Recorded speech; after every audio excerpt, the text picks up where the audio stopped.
on the beat.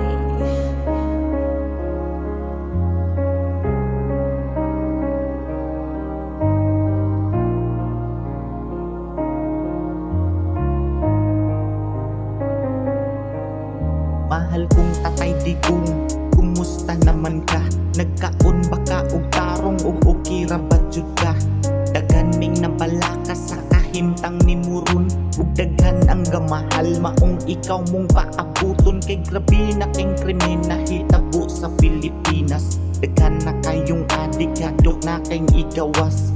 Lahi ra jud kaayo panahong ikaw pa'y bida, nganong naabot sa punto nga ikaw na kontrabida. Pero ayaw kabalaka, kabalo ni sa sitwasyon, kay hadlok silang mapakgang ang kwartang ilang gikumkum. Maong sayon ra jud kayo kanilang abusaran.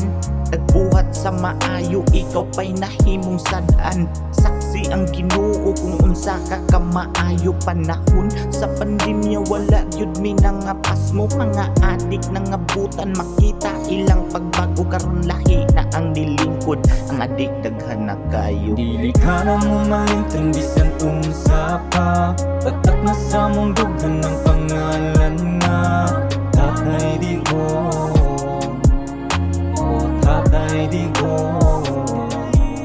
Bisan usa pa ang ilang mga istorya, respeto ug suporta permi anaa. Kanimura,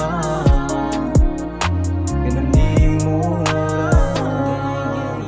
Wala milaing pangandoy ang makauli ka. Ang makita na mugutro ang imong mga katawag. Gimingaw na kay minimo pirmi lang agwantaha. Istorya sa uban, ayaw panumbalinga. Kay usa ka sa tawo nga daghan kayong natabangan. Maong dili ka kayang kalimtan sa mga katawhan. Daghan mang negatibo nga nakita sa uban. Apan mas daghan ni suporta sa imong patakaran. Ang uban wa kasabot, maong bati ilang istorya. Kaming nakasabot, padayon mi sa pagsuporta. Ayaw og kabalaka, tatay pirmi mi nagampo. Mas pirmi ka nga himsug ug sa sakit ka ilayo. Lahutay lang gyud pirmi ug kaon sa saktong oras. Para sa imong pagbalik, himsug imong panglawas. Ginoo nay bahala sa gabuhat nimo anak. Pirmi lang hinumdumi nga naami og sibathala. Dili ka na mo malintang bisan unsa pa. Tatak na sa mong dughan ng pangalan nga Tatay Digong. Tatay Digong.